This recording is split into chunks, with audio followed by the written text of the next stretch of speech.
You're listening to Trinity Foundation Radio. I'm your host, Steve Matthews. Thank you for joining me for episode 28. Today, my guest is a returning guest, a name I'm sure you're all familiar with, Tim Kauffman. Tim, welcome to the program.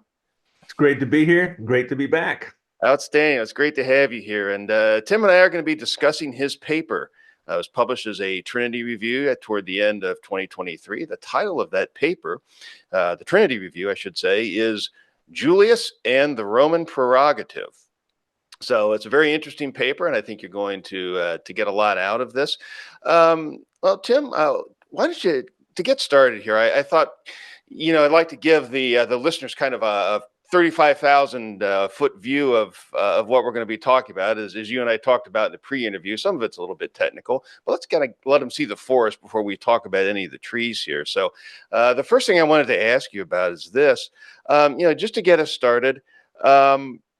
The title of your paper, it's called Julius and the Roman Prerogative, and that seems like a pretty good place to start. So who is the Julius you're talking about, and what is this Roman Prerogative? Well, since we're cruising at 35,000 feet, you are now free to roam about the history, and that's what we're going to do. We're going to take a look at history. What we're talking about is a time period when Constantine became emperor. He was emperor from 306 to 337 AD. Julius became Bishop of Rome the same year that Constantine died, and he remained Bishop of Rome through 352 AD. And so the context of what he said, that is, the prerogative that he exerted, was in the case of the trial of Athanasius of Alexandria, and he had been deposed. And Eusebius of Nicomedia had pressured Athanasius of Alexandria to admit the Arians back into the church. Athanasius refused, and then in successive trials at Tyre and then at Antioch, he was ultimately deposed from his seat in Alexandria and replaced by someone named Gregory of Cappadocia. And so he appealed to Rome to be reinstated to his episcopal seat in Alexandria. And that's not all there is to the story, but that's enough to get us started. But when Julius was serving as the court of appeals, the court of appeals for Athanasius's appeal, he was facing uncooperative litigants, the Eusebians, and he wrote a letter to them and he rebuked them with a question that has long since been stretched way beyond what its context can possibly bear. He wrote, "Are you ignorant that the custom has been for word to be written first to us, and then for a just decision to be passed from this place?" That was in his lengthy letter to the Eusebians when they were not cooperating in his process of discovery. So this Council of Rome was taking place to hear the appeal of Athanasius in 340 AD, and then it was followed on by another trial in Sardica in 343 AD. So in the middle of all this, from Tyre to Antioch, through Alexandria to Rome to Sardica, and ultimately to the emperor's court, we find Julius dealing with some uncooperative litigants, and he says, hey, you should be writing first to us and then for a just decision to be passed from this place. So he was exerting what I call the Roman prerogative. He was saying, hey, we're going to make the decision here. And he believed justifiably that the Eusebians were supposed to write to him first so he could make a ruling in the case of the Eusebian party versus Athanasius. He was right. But he had that prerogative as an appellate judge, not as a chief justice. And there's a big difference between those two. He was a mid-level appellate judge. His ruling was going to be heard in a higher court, and then that court's ruling was going to be heard in a court even higher than that. So he's a mid-tier appellate judge trapped between Antioch and Tyre below him, and Sardica and the emperor's court above him. So unfortunately, that nuanced distinction of a mid-level appellate judge dealing with uncooperative litigants, that nuanced distinction has been largely lost to history. And so in hindsight, people are looking at this, well, he must have been the Chief Justice of the church.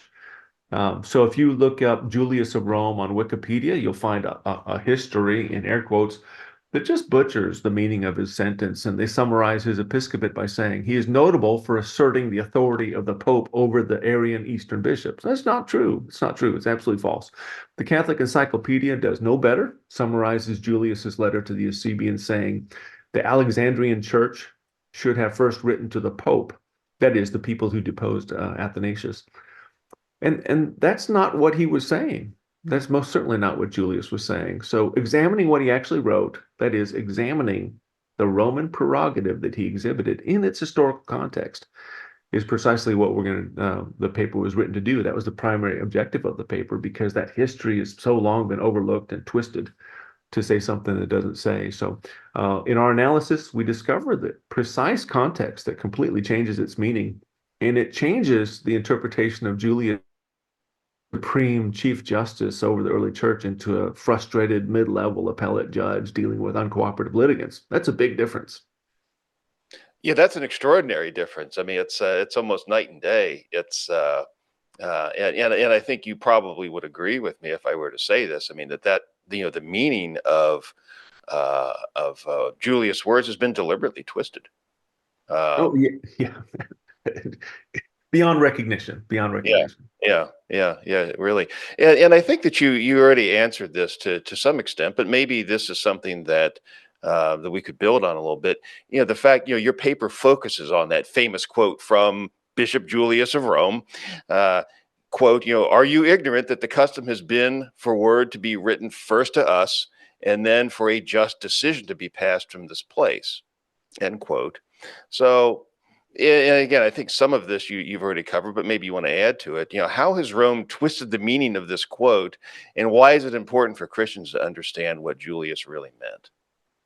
Yeah, so I'll cover that in two parts. First, we'll cover how Rome has twisted it, and then come back to why it's so important for Christians to understand what Julius really said, and that way to resist the twisted history that is often presented by Roman Catholics to Protestants to try to get them to come home to Rome. Um, the Roman Catholic Newman Ministry was formed in honor of Cardinal Newman, who was an Anglican minister in England, and he converted to Roman Catholicism and became joined the College of Cardinals. So history knows him now as John Henry Cardinal Newman. And the Roman Catholic Newman Ministry says that Julius's statement is, quote, an early instance of the claims of primacy for the Bishop of Rome. So the argument they're making is, listen, everybody knows in the fourth century that the Bishop of Rome was in charge. And so history says so. So you have to convert back to Rome. And Ray Ryland, Father Ray Ryland, former Episcopal priest, he was speaking at a conference called Deep in History. And in fact, Cardinal Newman was the one who coined that term, that phrase, to be deep in history is to cease to be Protestant. And he claimed, Ray Ryland claimed, that Julius's statement proves universal Roman papal authority in the early church. And I wrote this paper because I believe Protestants should be very wary of such fanciful misrepresentations of what was said. Um, Ironically, Cardinal Newman, like I said, coined that phrase to be deep in history is to cease to be Protestant. And Ryland was speaking at a deep in history conference by people who converted to Roman Catholicism. And in truth, neither the Newman ministry nor John Henry Cardinal Newman himself nor Father Ray Ryland were truly deep in history at all, because they fell for a fanciful reconstruction of what Julius actually said. Their summary is, in fact, very, very shallow in history. I I often playfully mock the Roman Catholics who interact with me and say, I don't think you're very deep in history here because you've missed this, and this. And that frustrates them because the Cardinal Newman's phrase was supposed to be the gotcha point, the silver bullet that quiets the Protestant. To be deep in history is to cease to be Protestant. The fact is, the people making those arguments are not very deep in history and don't want to be. If they wanted to be, they would have discovered exactly what Julius said and why he said it.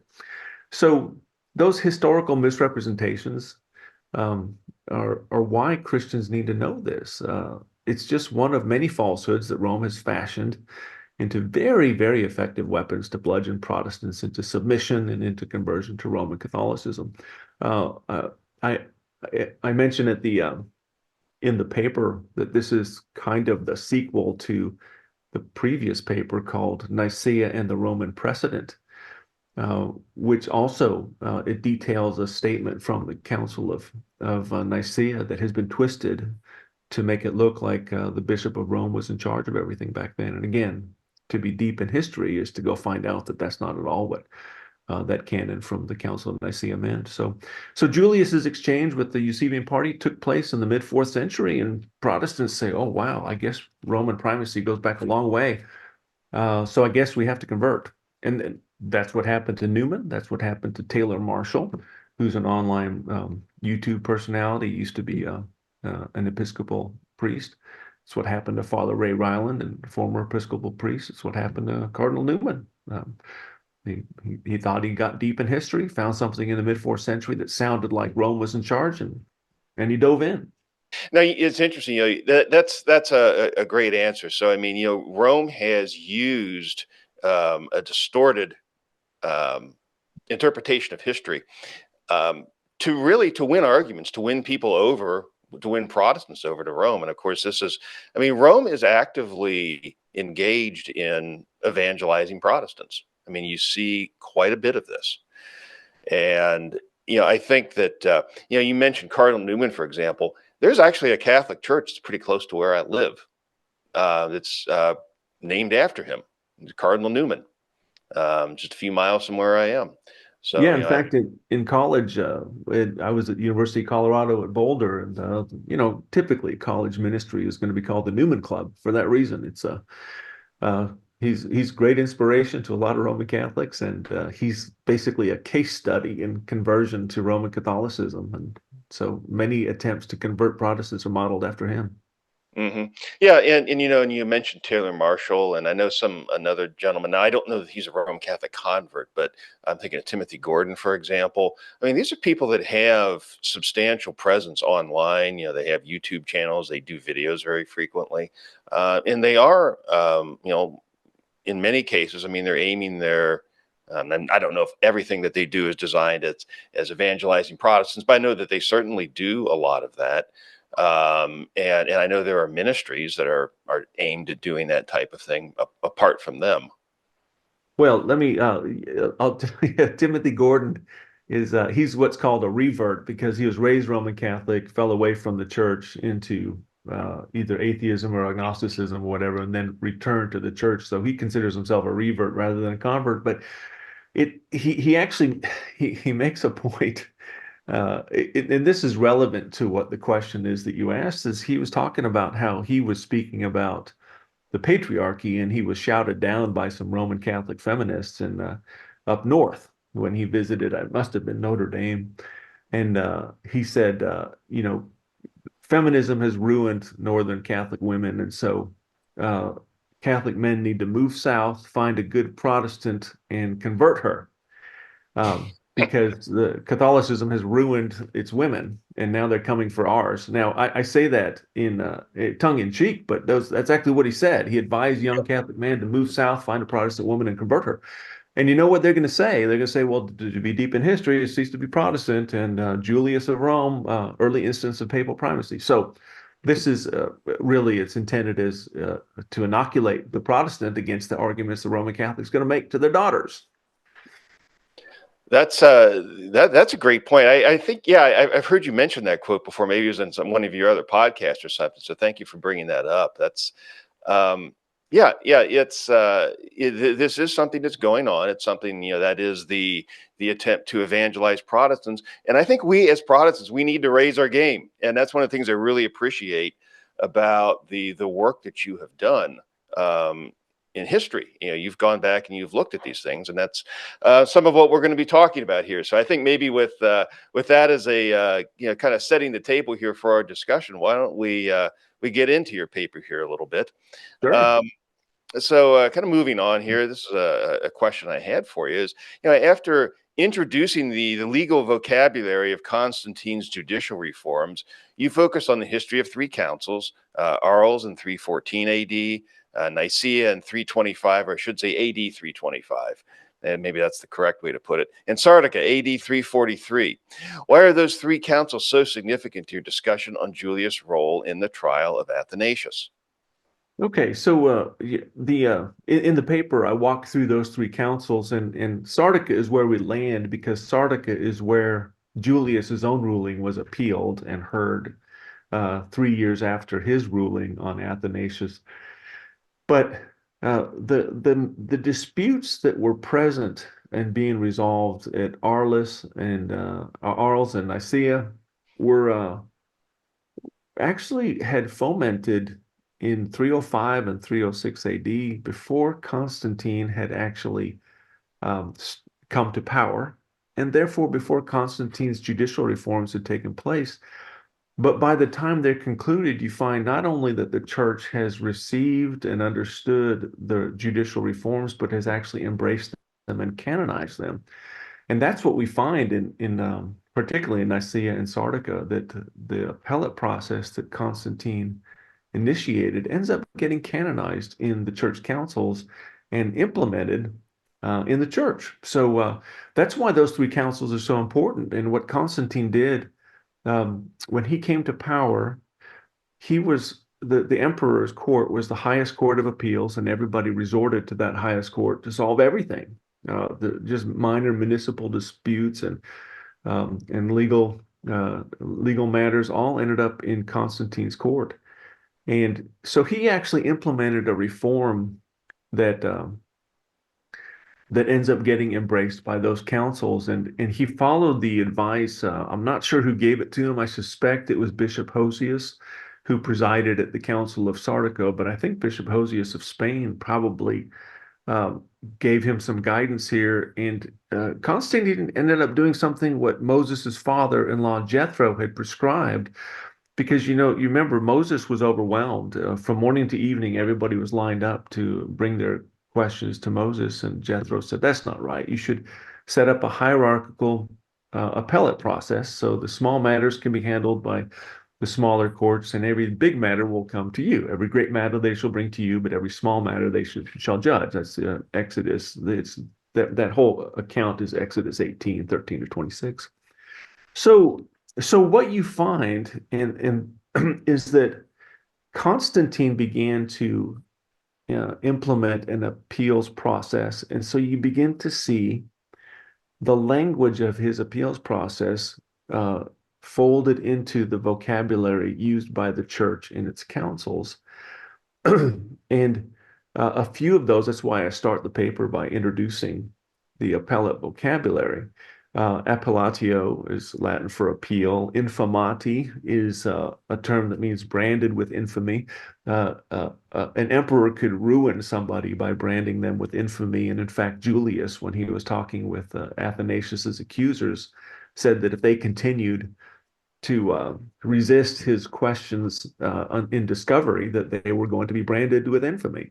Instructio plena is Latin for full documentation. That meant that the entire process had to be documented. The witnesses, the litigants, the accused, the defense, they had to write everything down, and it had to be diligently copied and forwarded to the next court, so that when they got to the next court, the court would have all the information they need to make a ruling. In fact, we'll find with Sardica that they got the Instructio Plena from Julius and reviewed those books when they were considering the appeal. And this is a big one. This one's called Supplicare Causa Pendente. It's Latin for pleading a case that is still pending. The whole point for judicial reform with Constantine was so he didn't have to hear every single case. They had to work their way up from below. And so it was illegal for someone to have a court case that is still being heard and then argue their case in other courts or to the emperor. It's illegal. Supplicare causa pendente is illegal. You're not allowed to appeal a case or plead a case that's still pending. Potentiores is something near and dear to the heart of Constantine. He did not like the idea that powerful persons or potentiores could undermine his appellate hierarchy. He actually had some laws in place that any case that involved a potentiary should be forwarded to his attention because he didn't like it, didn't want it happening, and he tried to squash it. And then Episcopalis Audientia. This is a big one. Episcopalis Audientia, Episcopal courts. After Constantine had implemented judicial reform and set up an appellate hierarchy, a hierarchy of appeals courts, he then conscripted the bishops to serve as appellate judges in a parallel ecclesial legal system. Litigants and episcopal judges were expected to abide by the same appellate procedures that govern the civil suits, which is why we find the appellate courts, the episcopal courts, adopting that same vocabulary. So under that rubric, in which Constantine sets up an appellate process, and then he conscripts the bishops to serve as appellate judges, Christian litigants were allowed to transfer their cases from civil to episcopal courts, even without the consent of the opposing party. So if someone, all the way up until the judge is giving a ruling and a sentence, they can say, no, I've decided I want this to be heard by a bishop instead of by a count in a civil court. So if any person should desire him to transfer his case to the jurisdiction of the Christian law, the bishop has to abide by, the judge has to abide by that, and then the ruling of the bishop has to be held as sacred. By 333 AD, if a litigant wanted to choose the court of a bishop, both parties had to go do it, even if the other party was opposed to it. So this is something that's happening. At 318 AD is episcopal courts began to be put in place. By 333 AD, they have to abide by, if either litigant wants to go to an episcopal court instead of a civil court, everybody has to just move on and do that without question. But what this did is it infused Christian bishops into Constantine's appellate process to decide civil and ecclesiastical matters. And that means introducing the appeals process into the church, which was entirely new up to that point.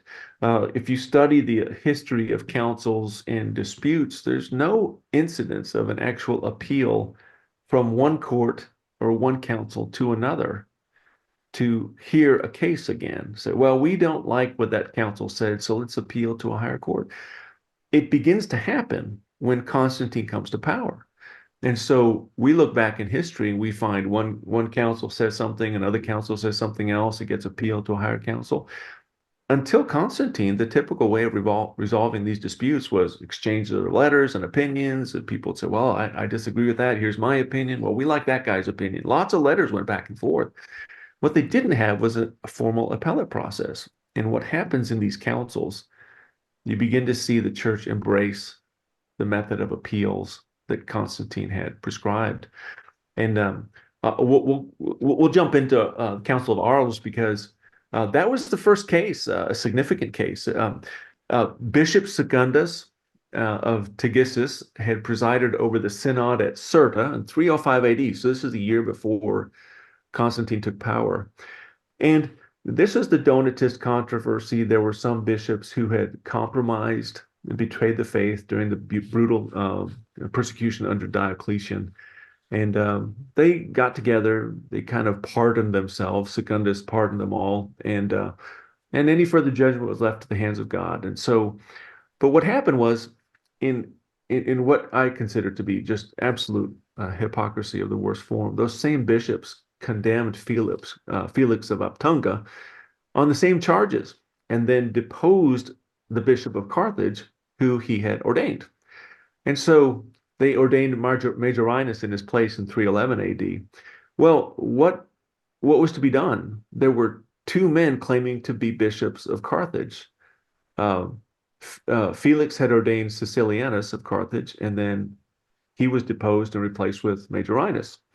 So they petitioned to Constantine. They didn't go to the Bishop of Rome and say, you need to resolve this matter. Now, what happened was Constantine assembled some bishops, and they met in Rome under Bishop Melchiades in 313 AD, and Caecilianus was exonerated.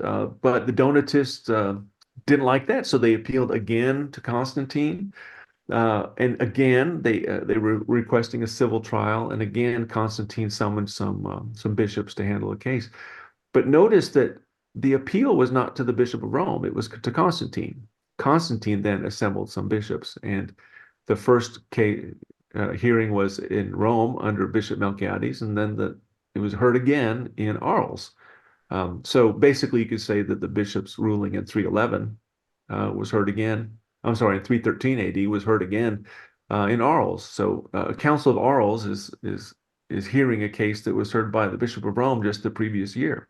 So this is interesting to us because we begin to see a system of appeals be introduced into the church. And at first, when there's a dispute, they don't appeal to another bishop somewhere else. They appeal to Constantine, and Constantine pulls together some bishops, say, let's find out what's going on.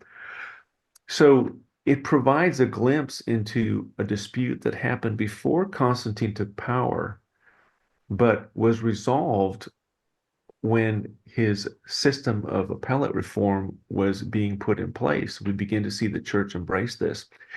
And what's interesting about this is that nobody had requested an episcopal trial because an episcopal trial had not been introduced yet. The episcopalis audientia, that is the use of bishops to hear appeals, had not been introduced by Constantine yet. That wasn't going to happen until 318 AD. And so this whole case is being heard in a situation where appeals is new to the church, but they don't yet know about episcopal trials. It's Constantine that introduces that. It's not something that they ask for.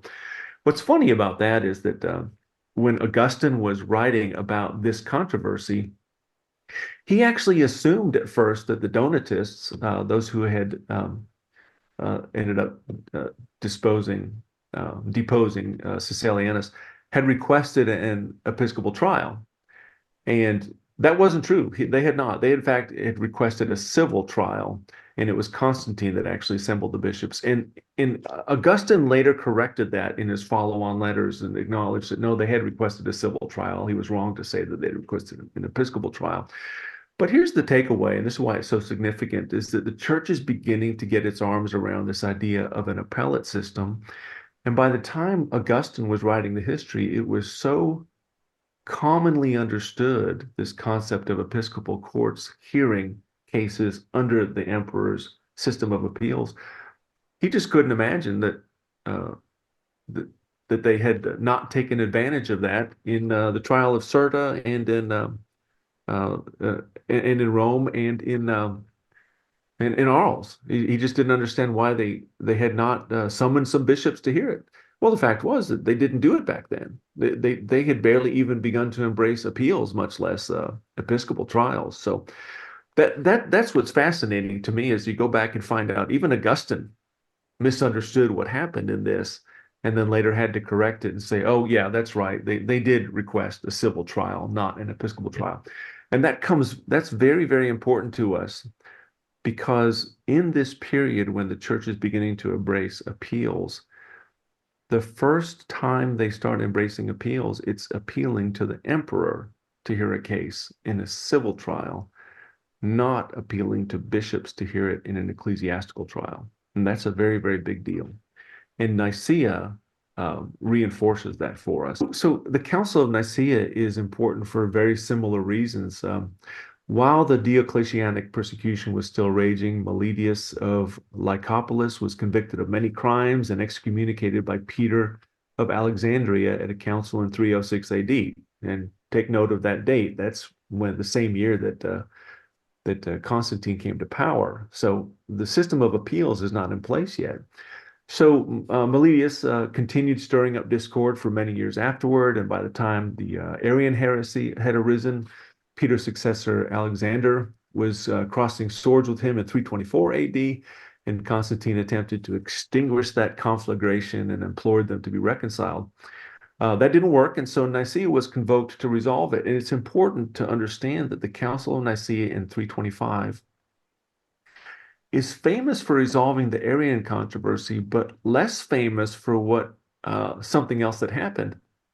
It was actually an appeal in which the case of Peter versus Meletius was heard, and a new sentence was issued, a reduced sentence. And that's very important to understand, that the Council of Nicaea actually played a role in the appellate process of Constantine.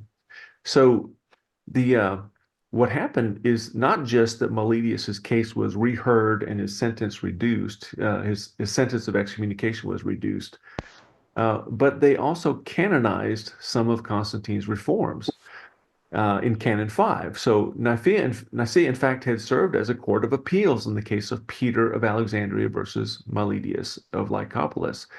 And they say this in their synodal letter. The bishops of Nicaea reluctantly relaxed Meletius's sentence on appeal and tacitly acknowledged in Canon 5 that the schism could have been avoided through an orderly appellate process. This is the church recognizing that this is probably not a bad idea. And so they begin to incorporate Constantine's appellate process into the church and into the canon. So listen to the synodal letter that was written by the bishops of Nicaea. And it says, the synod then being disposed to deal gently with Meletius, for in strict justice he deserved no leniency, but they decreed that he should remain in his own city, but have no other authority either to ordain or to administer affairs or to make appointments, and that he should not appear in the country or in any other city for this purpose, but should enjoy the bare title of his rank. Well, that's still a punishment. It's just not an excommunication. And that was the sentence was reduced on appeal because the Council of Nicaea had been summoned not just to deal with Arian heresy, but also to hear the case of Peter versus Meletius, and they reduced the sentence. So now listen to Canon 5 from the same council, which says, going forward, the church is going to have an orderly appeals process to deal with things like this, giving people an avenue to appeal adverse rulings. And remember, one of the things that they said about Peter versus Meletius was that Peter probably had been too harsh. And so it's basically canonizing this rule that says anybody who's excommunicated is entitled to another hearing just in case that their first one wasn't fair. This is Canon 5 from the Council of Nicaea, and listen to the fact that this is an appellate process, something that was foreign to the church being introduced canonically by the council. Concerning those, whether of the clergy or of the laity, who have been excommunicated in the several provinces, let the provision of the canon be observed by the bishops, which provides that persons cast out by some be not readmitted by others. Nevertheless, inquiry should be made whether they have been excommunicated through captiousness or contentiousness or any such like ungracious disposition in the bishop. And that this matter may have due investigation, it is decreed that in every province synods shall be held twice a year, in order that when all the bishops of the province are assembled together, such questions may by them be thoroughly examined, so that those who have been confessedly offended against their bishop may be seen by all to be for just cause excommunicated, until it shall seem fit to a general meeting of the bishops to pronounce a milder sentence upon them. They're describing what they'd just done with Meletius versus Peter. They heard the case and they said, oh, excommunication maybe was a little harsh. Although he was a bad person, let's not do the full excommunication and just sentence him to provincial arrest, basically. He wasn't allowed to wander around doing his stuff, and he only kept his title. But he wasn't excommunicated. They reduced that sentence. So that's an appeals process. And this is a formal record of the church not only accepting Episcopalis Audientia, but also canonizing it into law. But most importantly to our discussion right now, this is the context in which Julius makes his statement. This establishes Constantine's appellate reforms as the context in which Julius exercises that Roman prerogative. And you have to understand it in that context. It was an appeals process, not the Supreme Court, and he was not the Chief Justice, which is why the Council of Sardica is so important to our understanding. Julius knew well, as he told the Eusebian party, that the ruling of one court is going to be heard in another. So you have to make sure that it's fair and lawful and complete, which is why Julius was asking them to provide evidence in discovery so that he could write down instructio plena, the full complement of all the testimony, and be able to document that so it could be forwarded to the Council of Sardica in 343, where it was heard again, and then finally to the emperor. I like the way you put that. you talked about and I think it's a very easy thing to understand. That Julius was not set up as the chief justice of the empire. So he wasn't claiming that. That wasn't something that he was claiming. He had authority, but it was as an appellate judge, not as the you know the chief justice. And I think that's a good way of maybe phrasing that. Helps me get a grasp on that. And I think that's helpful for the listeners as well. Yeah, if you a bullet point for your conversation, your next conversation with the Roman Catholic, Julius was a frustrated mid-level appellate judge with an uncooperative plaintiff. That's what it Yes. was. That's all it Yeah. was. He's frustrated, and he's telling him, you're supposed to be writing to us. And well, anyway, I'm getting ahead of myself. But yeah, I think it's just a great point because I mean you can see how that history is abused, and it's frustrating too. You were citing, for instance, well, I mean, you cited the Catholic Encyclopedia, but you also cited Encyclopedia Britannica, and you might think, well, maybe they wouldn't be going along with that same line, but they do. It sounds like from what you said that Encyclopedia Britannica basically just repeats the same errors. It regurgitates the Roman Catholic Yeah. position, basically, and it's absolutely false. Hmm. But that's why it's important. Is that to be deep in history is to cease to rely on Encyclopedia Britannica, and it's also to cease to rely on the Roman Catholic arguments of papal primacy in the early church. Whether it's Nicaea and the Roman Precedent or Julius and the Roman Prerogative and several other installments that I need to make. Uh, the the historical evidence is that the Bishop of Rome had very limited jurisdiction in the early church. It was a small fish in an otherwise large pond. And and you see that repeatedly, not only in Sardica, but in Nicaea, and the way other bishops interact with him for the first 300 years. He doesn't achieve what Roman Catholicism claims was an apostolic tradition of papal primacy until the late fourth century. But that's another story altogether. But it's Yeah. important to be deep in history, and the Roman Catholic is not. So the Emperor Constantine's judicial reforms, they play a major role in your paper. And please, if you could tell the listeners about his reforms and how they relate to the issue of the Roman prerogative. Yeah, so this is really what it comes down to, is that what I've attempted to do is familiarize the listener with the appellate reforms, the church's embrace of them, the vocabulary that was used by Constantine and then adopted by the church to handle cases of litigation and cases of appeal.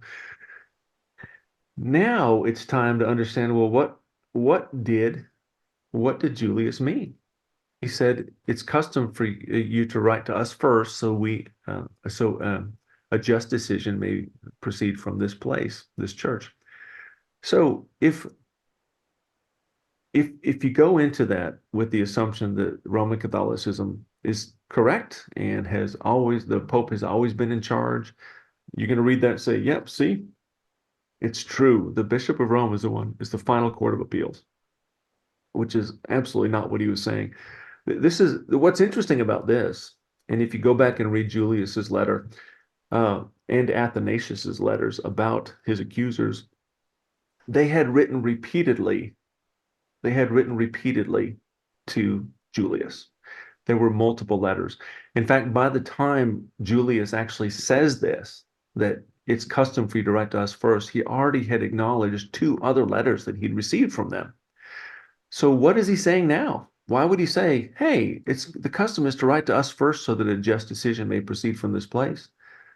Why would he say that if they'd already written to him first?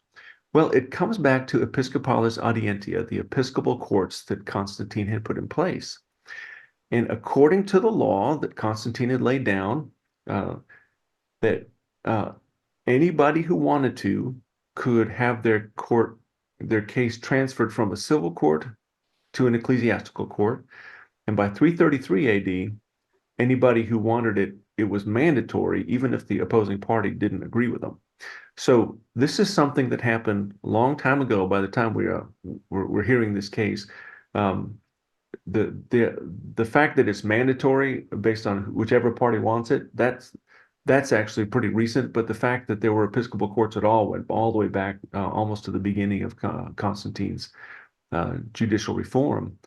Well, what had happened? I mentioned before that there were basically 5 court cases involved here. There's Tyre, and then there's Antioch, and then it went, and at Antioch, Athanasius was deposed and replaced with Gregory from Cappadocia.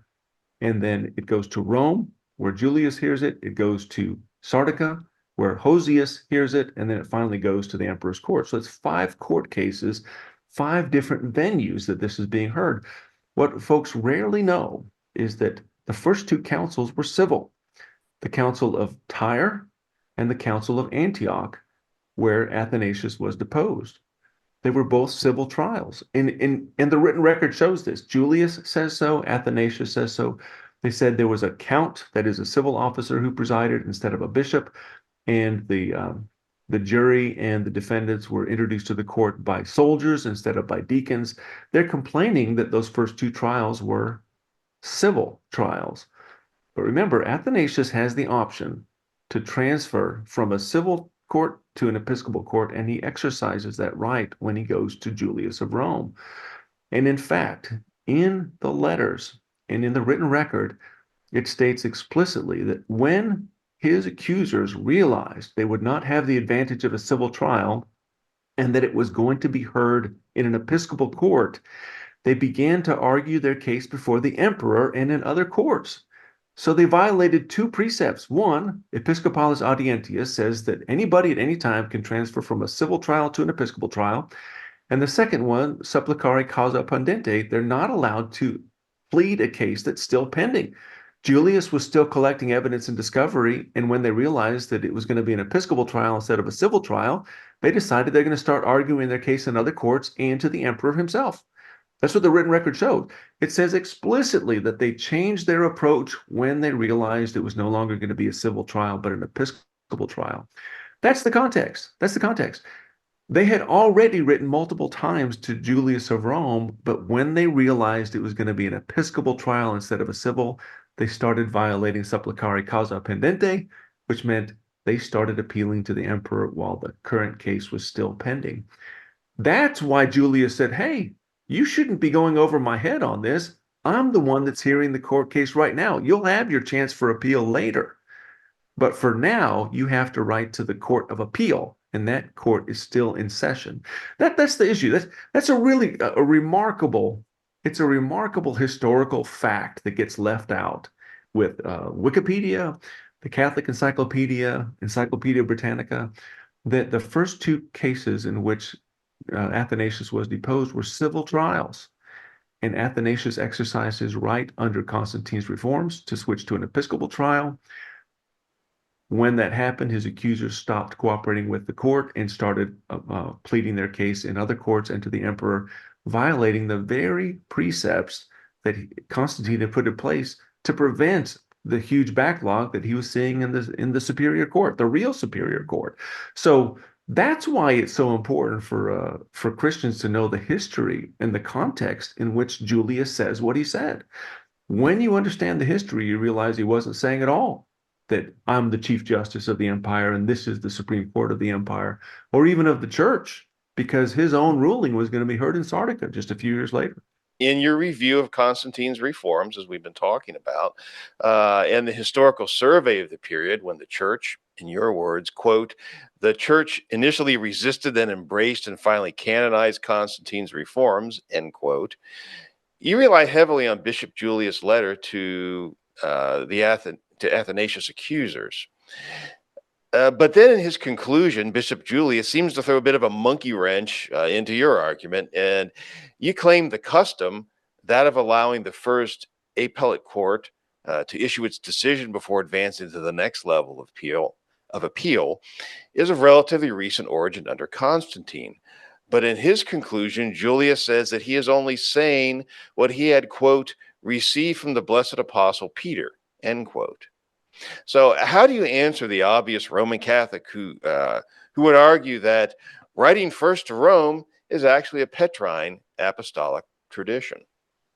Yeah, it's a good question, and I do cover this in the paper because I call it the last fleeting attempt by the Roman Catholic to prove primacy from Julius's statement.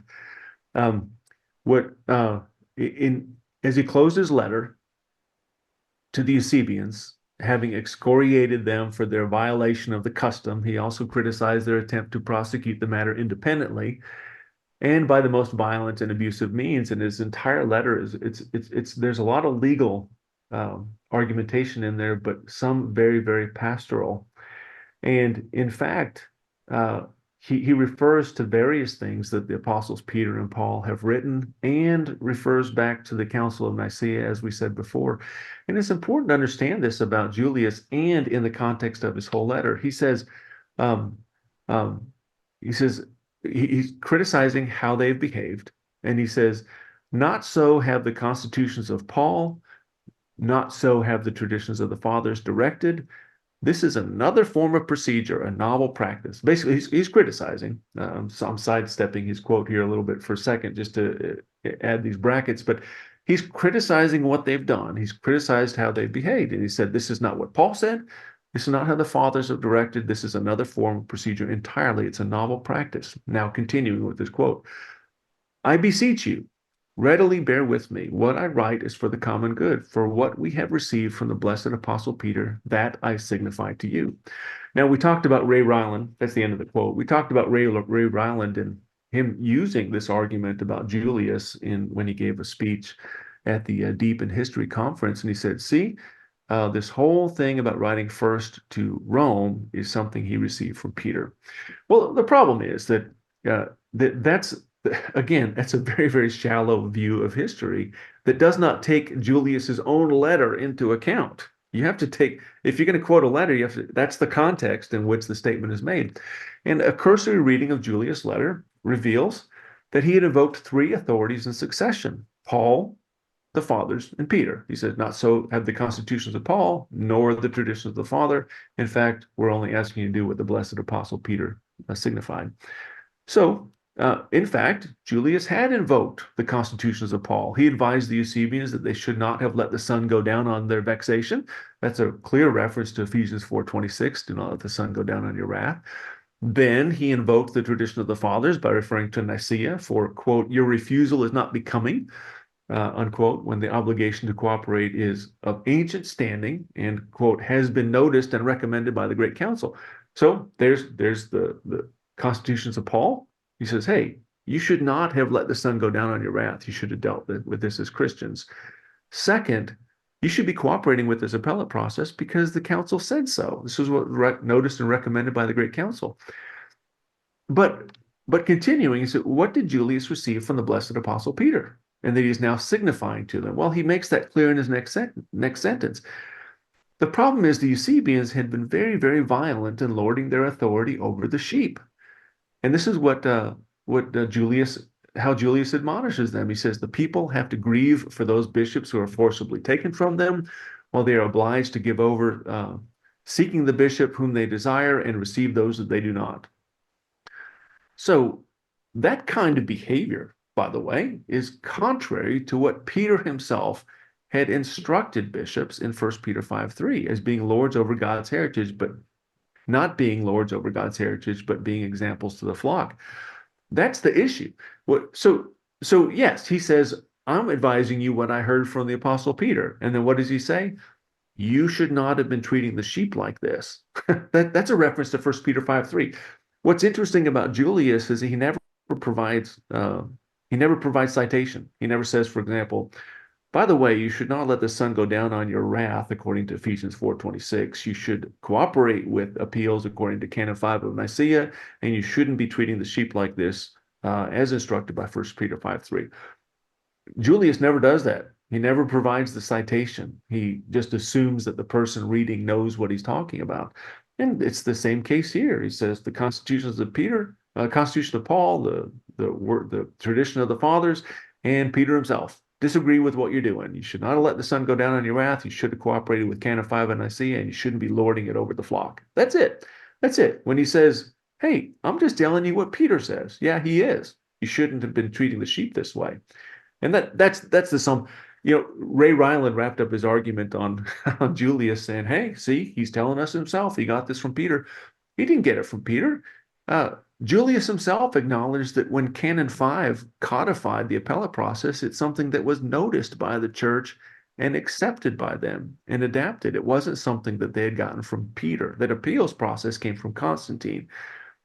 The admonition not to lord their authority over the sheep like they had, that's what came from Peter, not the appeals process, and certainly not the custom of writing first to Rome uh, as a mid-level appellate court in an entire hierarchy of appellate courts. So that's I wanted to include that because that's the next place the Roman Catholic goes in the argument. But he's saying he got this from Peter. No, he's not saying he got the appellate process from Peter. He's saying that bishops should not be lording their authority over the flock. That's what he got from Peter, and that's what he admonished the Eusebians.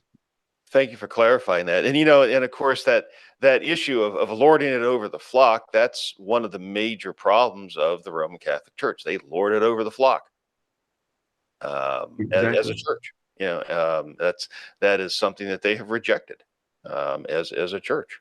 Yeah.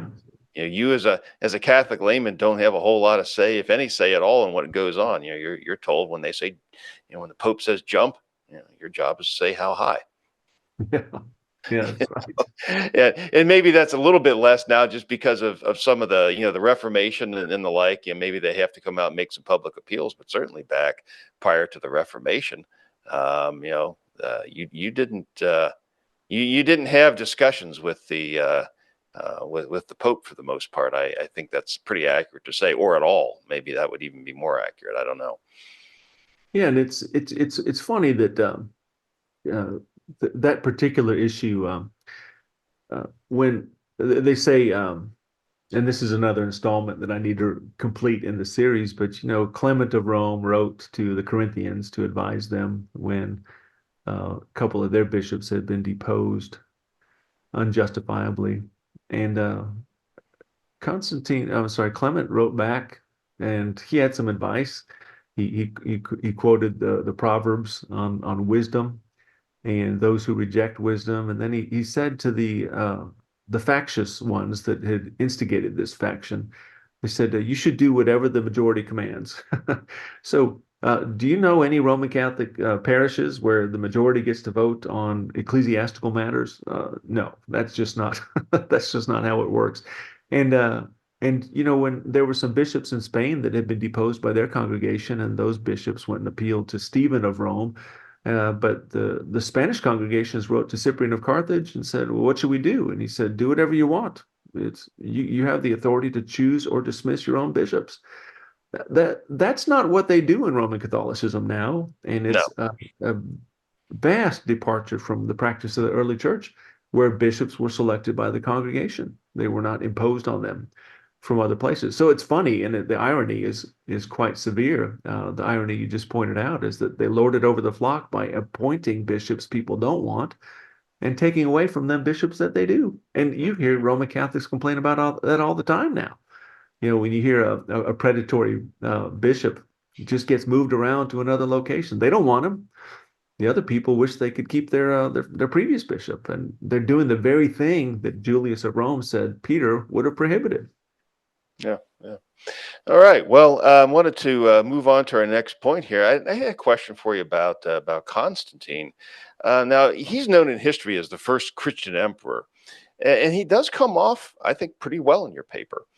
He seems to have been a civil magistrate who was serious about seeing to it that justice was carried out in the empire.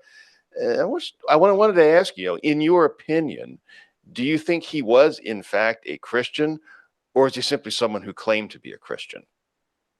Well, let's see. It's a hard one to sort out because I can't peer into his soul and understand where he was coming from. But we have to remember that what it seemed to me that he lacked the wisdom and discretion when it came to matters of church and doctrine. And that maybe I'm answering the question, taking the long route, but remember, it was Constantine that disagreed with Alexander's uh, deposition of Arius. You know, he deposed him and excommunicated him.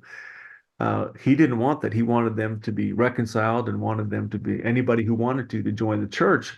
Now, when the emperor is saying that anybody who wants to can get in, but the church is saying no, it requires a credible profession of faith, you basically have an emperor claiming to be Christian, but working against what is actually healthy and right for the church.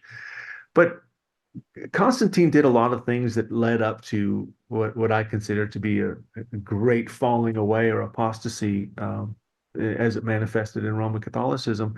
It was Constantine who, in his role as a Christian emperor, required that all funerals of the empire be performed by bishops and that bishops could charge money for it. Um, he also began to take revenues from his treasury and dispense them to the churches for distribution to the poor and the widows, something that was supposed to be done by the people. The congregation was supposed to set aside food for the poor and take care of their own. And then he set up episcopal courts that basically got bishops involved in settling civil disputes as well as ecclesiastical disputes.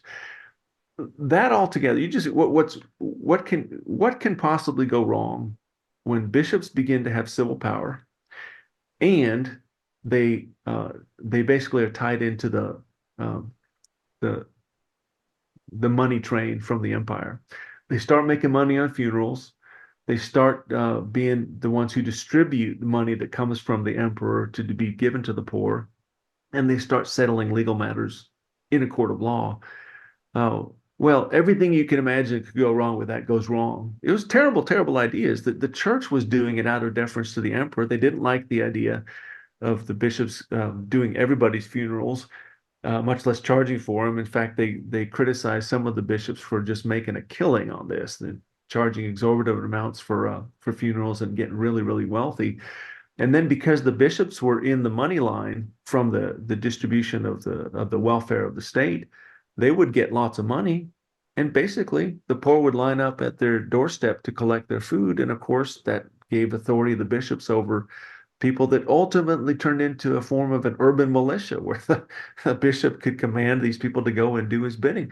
And where did this end up leading? You have funerals being paid for by the emperor, the bishops performing everybody's funerals, food for the poor is being distributed from the emperor through the bishops. You got bishops involved in episcopal courts. And finally, it led to what's called the Augustinian consensus, where the church began to recognize that they had the authority to use corporal and capital punishment against the heretics.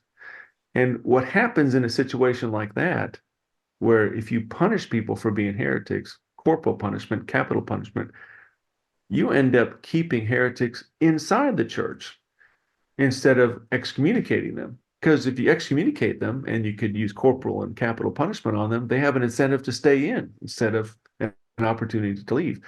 That ends up poisoning the church, as far as the church in its shepherding role, the church in its role of preaching the gospel. Suddenly, the church begins to look an awful lot like an empire instead of the bride of Christ. And so I can't blame all of that on Constantine. The fact that the empire was divided into 12 dioceses with a chief metropolis in each diocese. The church ended up aligning itself with that structure. And so whichever bishop was the bishop in the metropolitan city ended up having the most power over all the other bishops in his diocese. That extreme hierarchical shift in the church uh, is not because of Constantine. That actually came from his predecessor, Diocletian. But you can see a steady path toward the church aligning itself with the world and its borders and its capitals and um, its welfare system and its judicial system. It's no shock that by the end of the fourth century, um, you've got a church that looks so much like the previous empire. The Roman Catholics today boast that they inherited the empire from Rome to fulfill a prophecy of Daniel. Well, I don't think that's I don't think that the church inherited the Roman Empire. I think the Roman Catholic Church fell away into apostasy and walked right into it with open arms. Again, your question was Constantine a Christian? I don't want to be the one to judge his soul. I can only say that He did not display wisdom and discretion in his interaction with the church, and he, along with um, Diocletian before him, paved the way that caused the church to fall over into a civil power rather than being uh, a church that was just passing through, not residence. Our citizenship was in heaven, not on earth. So, do you think it would be fair to say that the Constantine, um, it's almost like he broke down that wall of separation between church and state? He did, and what a mistake that was, because it's very difficult for, imagine what does money do to people? The love of money. Jesus says, love of money is the root of all evil, and it put bishops and the church right in the direct line of the distribution of the emperor's wealth to the populace. And well, what happened is exactly what you'd expect to happen, is just sheer corruption. All right. Well, thank you for sharing that. I appreciate that, Tim. Um, Maybe just as we're wrapping up here, and I know we've talked a little bit about points of application, but if there's something, maybe one or two points, what would you say are the most important takeaways, that our listeners could have, points of application? The first point is that I would say the listeners should be prepared to hear the quip from Cardinal Newman: to be deep in history is to cease to be Protestant. It's important that the listener understand that that's a throwaway line that is actually a substitute for being deep in history. The Roman Catholic thinks that by saying that, they are alleviated from the responsibility to be deep in history. They have claimed to be deep in history, and that's good enough. Which is basically, excuse me, to be shallow in history. The second thing is that the statement of Julius had context, and it was a very specific context. And it's a very specific context that has been clouded in history and suppressed and ignored by the very people who are leveraging his statement. So the first thing is, one, the Catholic is not deeper in history than you are, and it's not hard for you to become deeper in history than the Roman Catholic. And two, it's good to ask, why is the Roman Catholic apologist so vested in suppressing the context in which Julius's statements are made? Those are two important points that need to be raised, and my intent with the paper was to equip the reader to be able to raise them. Okay. All right. Super. Well, thank you for sharing that, and then just finally, I mean, I know you've written extensively. I know a lot of your stuff has been published by the Trinity Foundation, but it's elsewhere as well. So, if listeners would like to read more of your work, or listen to more of your work, where can they find your work online? Oh, several places. Obviously, the Trinity Review at the trinityfoundation.org. They can find the not only Julius and the Roman Prerogative, but also Nicaea and the Roman Precedent. They can find that in the historical archives, in the review archives at Trinity Foundation. I have a blog at whitehorseblog.com, and I address all sorts of different takes on history and doctrine and eschatology there. Thorncrownministries.com is a place where I do some podcasts, and some of my work can be found there as well. And I have an active X account, formerly known as Twitter. It's at WHPUB. It's short for White Horse Publications. You can follow me there for quips and short interactions with Roman Catholics there. So lots of places to find me if you want. Probably the easiest thing for now regarding this paper is to download a PDF of it and take a dive, because you'll find that the Roman Catholic who makes the arguments about Julius and Roman primacy is actually quite shallow in history. And you'll find, reading just a few pages, it doesn't take very long to get deeper in history than the Roman Catholic is. All right. Well, Tim, thank you so much for your time today, for sitting down with me and talking through this. I really appreciate that, and I'm sure our listeners do as well. So, for my guest, Tim Kauffman, and for Trinity Foundation President Tom Juditis, and everyone here at the Trinity Foundation, I want to say thank you to our listeners for joining us here today. And I also invite you to join me for the next episode of Trinity Foundation Radio. The Bible alone is the Word of God.